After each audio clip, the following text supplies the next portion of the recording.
यांच्या ज्या मागण्या आहेत ह्याच्या ज्या मागण्यापैकी मालमत्ता कर माफ करणे, गावे बांधकाम करणे, हद्दवाढ करणे, ह्या शासन स्तरावरच्या मागण्या आहेत.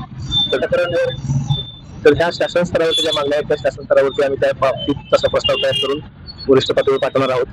ज्या आमच्या पातळीवरच्या मागण्या आहेत ज्याच्या मान्यमध्ये किंवा तक्रार निवारण केंद्र करणे किंवा कारभार पारदर्शी करणे ह्या नगर परिषद लेवलचे विषय आहेत. आणि या नगर परिषद लेवलचे जे विषय आहेत त्याच्यावरती आम्ही तात्काळ अंमलबजावणी सुरू करणार. म्हणजे जे नागरिकांच्या तक्रारी येतात तर त्या आलेल्या तक्रारीवरती त्या संबंधित विभागाकडून कारवाई करावी किंवा नगर परिषदेचा कारभार अधिकाधिक पारदर्शी कसा होईल या अनुषंगाने ज्या काही उपाययोजना करणं शक्य आहे ते आम्ही तातडीने सुरू करणार आहोत.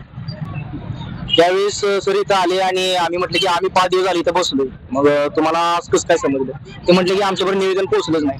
निवेदन आम्ही 21 तारखेला दिलं होतं, 28 तारखेला आम्ही उपोषणाला बसलोय. आज आमचा 5वा दिवस आहे. मग एवढे दिवस यांच्यापर्यंत का ते पोहोचलं नाही निवेदन? तर आम्हाला असं वाटतं की नगर परिषदेचा जो पारदर्शी कारभार आहे त्याची सुरुवात सरांनी इथून सुरुवात केली पाहिजे. गेल्यानंतर आधी त्यांना जाब विचारलं पाहिजे की माझ्यापर्यंत ते का पोहोचलं नाही, त्याची सुरुवात इथूनच त्यांनी करावी. आणि पत्र दिला, 21 तारखेला निवेदन दिलं.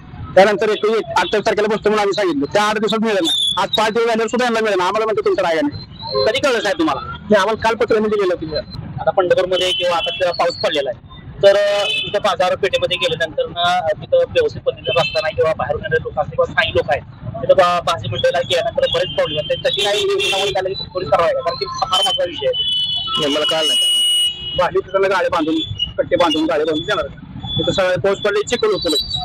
लोकांना जायला त्रास होतो. वयस्कर माणसं कसं पडतात, त्यांचा मणका मोडतो आणि त्यांचा दवाखान्यात त्रास त्यांना खर्च होतो. त्या गोष्टी एखाद्या व्यक्ती वयस्कर व्यक्ती पडला तर मृत्यू होऊ शकतो. बाजार आता गेला तर तो पाऊस पडला चिखल झाला 100% चिखल आता जाऊन बघू शकतो आपण. नाही याचं सुद्धा ह्या सुद्धा कामाला आपल्याला पाहणी करून त्याची आराखडी तयार करून शासनाला मागणी करता येईल काम करण्यासाठी. गावामध्ये मोकट जनावरांचा आणि मोकट कुत्र्यांचा त्याच्याबद्दल नगरपालिका काय? शहरामध्ये मोकट जनावरे नाहीत. शहरातल्या नागरिकांनी पाळलेली जनावरे रस्त्यावर सोडली जातात.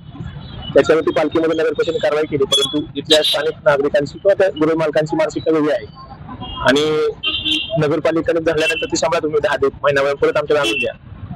आम्ही त्यांना रितसर नोटिसा दिलेल्या आहेत की बाबा तुम्ही जे पाळलेली गुरु आहे ती तुम्ही घरी तुमच्या जागेवरती बांधून ठेवा. परंतु त्यांना तसा काही रिस्पॉन्स मिळाला नाही. आम्ही दुसऱ्या टप्पा म्हणून त्यांना आम्ही वकिलांमार्फत नोटिसा देणार आहोत आणि मग तिसऱ्या टप्प्यामध्ये त्याच्यावर रितसर कारवाई करणार आहोत.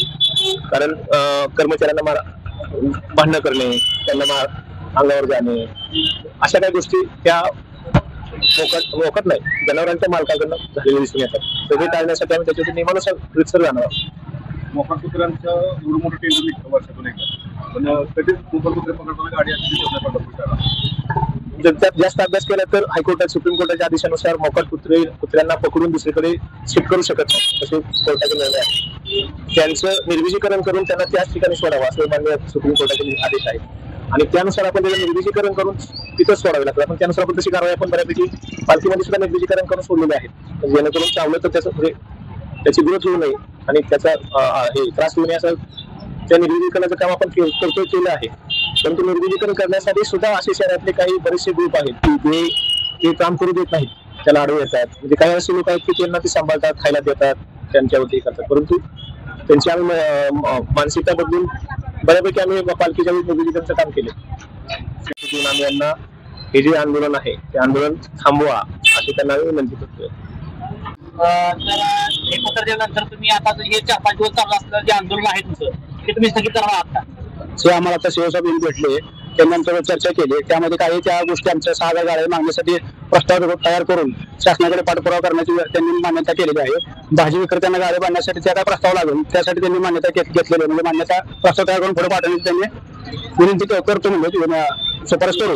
आणि जुने शॉपिंग सेंटरसाठी निधी उपलब्ध करण्यासाठी त्याचा पण पाठपुरावा करू म्हणजे आणि तक्रार निवारण केंद्र ते त्वरित चालू करू आणि नगरपालिका पारदर्शक करण्याचा पुरेपूर प्रयत्न करू असं आम्हाला आश्वासन त्यांनी दिलेलं आहे. त्यामुळे आम्ही हे आंदोलन तात्पुरतं आम्ही स्थगित करतो. हे कुठपर्यंत काम करते त्याचा आम्ही आढावा घेऊ, त्याचा पाठपुरावा आम्ही करू आणि यांचं काय आंदोलन त्यांचं काय निष्कर्ष निघतं त्यानुसार आम्ही परत पुढे आंदोलन करायचं करू. तुम्हाला काय वाटतं हे मागणी मान्य करतील काय? त्यांनी ज्याप्रमाणे लहान मुलाला चॉकलेट दाखवले त्याप्रमाणे आता आम्हाला हे पत्र दाखवलेलं आहे.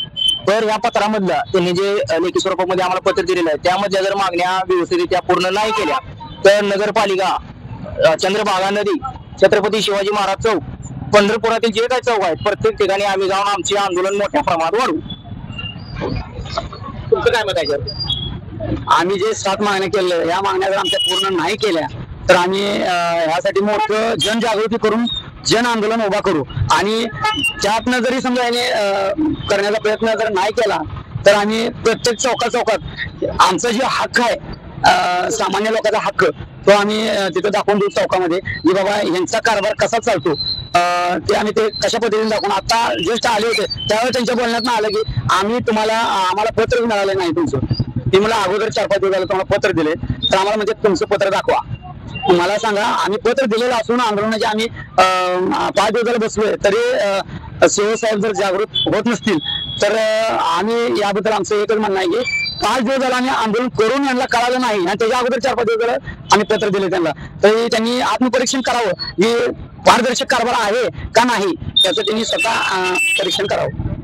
तर आज 4 ते 5 दिवस झालं हे आंदोलन चालू आहे आणि 5 दिवसानंतर इथं शिवसाहेब येतात आणि पत्र देतात आणि परंतु त्यांचं असं म्हणणं आहे की तुमचं जे काय पत्र आहे ते आमच्यापर्यंत पोहोचलेलं नाहीये.